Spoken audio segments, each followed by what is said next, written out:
नमस्कार.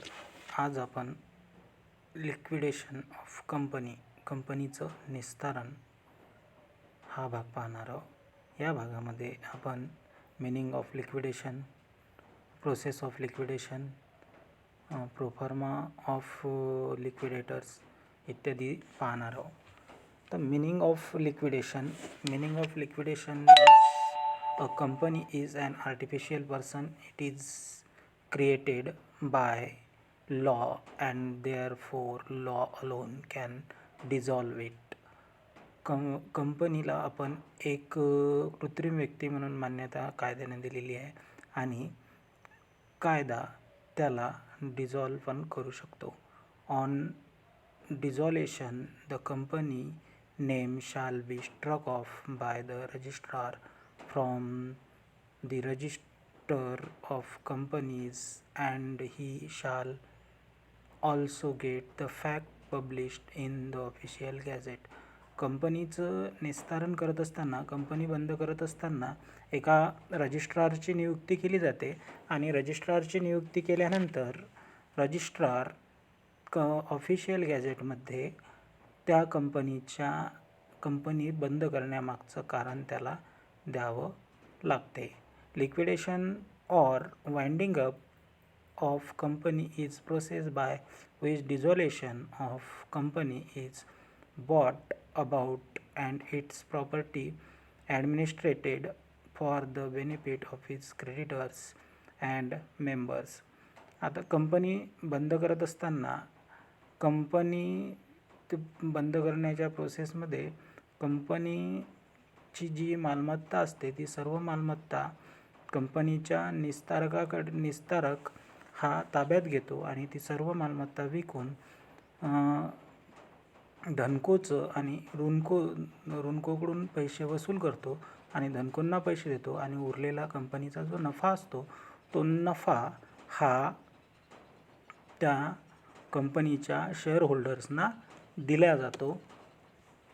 The meaning of liquidation of company an administrator called liquidator is appointed as takes over the control of the company collected asset, pay debits and final distributed the surplus among the members of accordance to their rights. आता कंपनीचा जो निस्तारक असतो तो निस्तारकाची नियुक्ती झाल्यानंतर तो निस्तारक त्या कंपनीची सर्व संपत्ती ताब्यात घेतो, त्या सर्व संपत्ती विकून त्याचे पैसे जमा करतो, ऋणकोकडून पैसे वसूल करतो आणि ते सर्व धनकोंना आणि उरलेला जो नफा असतो तो नफा हा शेअर होल्डर्सना वाटून दिला जातो. Thus liquidation or winding up ultimately leads to dissolution of a company. त्यानंतर कंपनीचं निस्तारण होते. आता कंपनी निस्तारणाचे प्रकार, त्यामध्ये प्रामुख्याने 3 प्रकार आहे. एक अनिवार्य कंपनीचं निस्तारण, त्यानंतर दुसरा ऐच्छिक निस्तारण आणि तिसरा कोर्टाच्या देखरेखीखाली कंपनीचं निस्तारण. या 3 प्रकारे कंपनीचं निस्तारण होते. आता त्यामधला पहिला पार्ट पाहू आपण, compulsory winding up.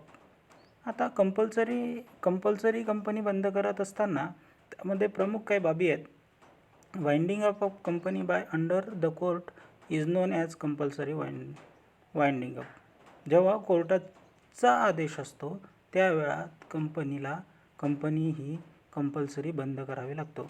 According to section 433 of companies act the court may order compulsory winding up under the following circumstances. Section 433 नुसार कोर्ट हा खालील कारणामुळे कंपनी बंद करण्याचे आदेश देऊ शकते. If the company commits default in holding a statutory meeting. Company वैधानिक सभा घेण्यास असमर्थ ठरली तर कंपनी बंद करावी लागते. त्यानंतर if the company fails to commence business within a year of its incorporation or suspended business for a year. जर कंपनीने व्यवसाय सुरू करण्याचं प्रमाणपत्र 1 वर्षामध्ये घेतलं नाही तरीसुद्धा कंपनी बंद होते. If company is unable to pay its debits, कंपनीचं कर्ज देण्यास कंपनी जर कर्ज देण्यास असमर्थ ठरली तरीही पण कंपनी आपल्याला बंद करावी लागते.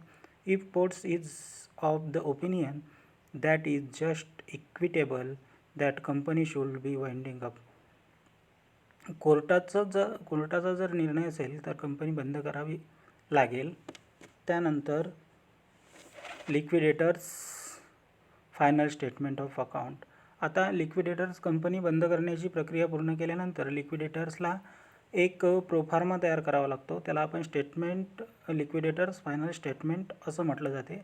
आता जसं रिसिप्ट अँड पेमेंट अकाउंट असते त्याच प्रकारचं हे लिक्विडेटर्सचं स्टेटमेंट असते. त्यामध्ये डेबिट साईडला रिसिप्ट म्हणजे आलेली संपत्ती विकून आलेला पैसा असतो आणि क्रेडिट साईडला उजव्या बाजूला कंपनीचं पेमेंट असते. कंपनीचे जे कर्जदार असतात त्यांना केलेलं पेमेंट असते. यामध्ये सर्वात पहिला मुद्दा येतो टू असेट रिअलाइज्ड, संपत्तीचं रोखीकरण. आता संपत्तीचं रोखीकरण करत असताना खालील पदं त्यामध्ये समावेश होतात. Cash at bank, cash in hand, bills receivable, trade debtors, cash at bank, बँकेतील रक्कम, हस्तस्थ रोकड, प्राप्त विपत्र, व्यापारी ऋणको, त्यानंतर स्कंध, मालसाठा, फ्रीहोल्ड प्रॉपर्टी, मशिनरी, फर्निचर इत्यादीचा त्यामध्ये समावेश केला जातो. त्यानंतर surplus from securities held, secured creditors, पूर्ण प्रतिभूत धनकोच्या ताब्यामध्ये जी संपत्ती असते ती संपत्ती विकून जी रक्कम मिळते, पूर्ण प्रतिभूत धनकोचं कर्जाची रक्कम दिल्यानंतर जी रक्कम शिल्लक उरते ती जर रक्कम असेल तर ती पण आपण इथे घेतो. Process call made on contribute equity shares, समता भागावर जी रक्कम शिल्लक असेल त्याची जी रक्कम असेल ती रक्कम आपण इथे घेतो. आता पेमेंट साईडला जेवढी इथं याची टोटल आली असेल, समजा जी टोटल आली असेल त्यामधून आपल्याला इकडे पेमेंट करावं लागते. लिगल चार्जेस म्हणजेच वैधानिक खर्च, लिक्विडेशन एक्सपेन्सेस, निस्तारणाचा खर्च, लिक्विडेटर्स रिम्युनरेशन. आता लिक्विडेटर्सला रिम्युनरेशन 2 प्रकारे दिलं जाते. एक म्हणजे त्याला संपत्तीच्या विक्रीवर आणि धनकोच्या शोधनावर, अशा प्रकारे 2 प्रकारे त्याचं रिम्युनरेशन असते. त्यानंतर प्रिफरेशनल क्रेडिटर्स, पूर्वाधिकार धनकोचं जर काही शोधन असेल तर ते. आता पूर्वाधिकार धनकोच्या शोधनाबद्दल सरकारचं कर्ज, त्यानंतर सरकारी टॅक्स किंवा कर्मचाऱ्याचं वेतन, मजुरी अशा प्रकारचं जर काही कर्ज असेल तर ते कर्ज आपण पूर्वाधिकार धनकोमध्ये घेत असतो. डिबेंचर होल्डर्स पेमेंट, कर्जरोखेधारकांचं शोधन केलं जाते. त्यानंतर अनसिक्युअर्ड क्रेडिटर्स. आता अनसिक्युअर्ड क्रेडिटर्स काढत असताना आपल्याला यामध्ये जेवढी रक्कम आपल्याकडे शिल्लक असेल, जर पूर्ण शोधन असेल तर पूर्ण रक्कम येईल, जर पूर्ण शोधन होत नसेल तर जेवढी रक्कम उरली असेल तेवढी रक्कम आपल्याला अनसिक्युअर्ड क्रेडिटर्सला द्यावी लागते. त्यानंतर प्रिफरन्स शेअर होल्डर. आता प्रिफरन्स शेअर होल्डर जर रक्कम शिल्लक राहत असेल आपल्याकडे तर आपण प्रिफरन्स शेअर होल्डरचं पुढचं पेमेंट करतो.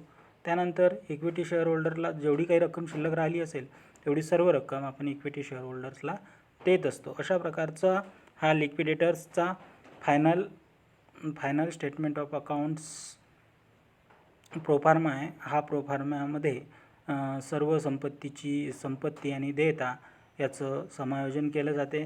त्यानंतर आता लिक्विडेटर्सचं रिम्युनरेशन. आता लिक्विडेटरचं रिम्युनरेशन मी तुम्हाला आधीच सांगितलं, percentage of on amount distributed in unsecured creditors. जर प्रतिभूत धनकोचं पूर्ण शोधन होत असेल तर त्याच्यावर पूर्ण कमिशन मिळते. तर आता पूर्ण शोधन होत असेल तर त्यासाठी आपण एक फॉर्म्युला लावतो, commission unsecured creditor into commission rate upon 100. यानुसार आपण त्याचं कमिशन काढत असतो.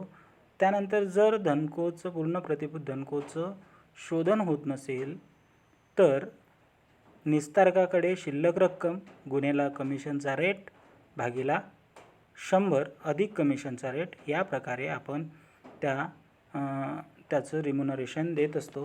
तसंच पुढचा पॉईंट, तसंच त्याला संपत्तीच्या विक्रीवर संपत्ती विकून जेवढी रक्कम मिळाली असेल ती रक्कम गुणेला कमिशनचा रेट भागेला 100 अशा प्रकारे संपत्तीवर पण त्याला कमिशन घेण्याचा अधिकार असतो.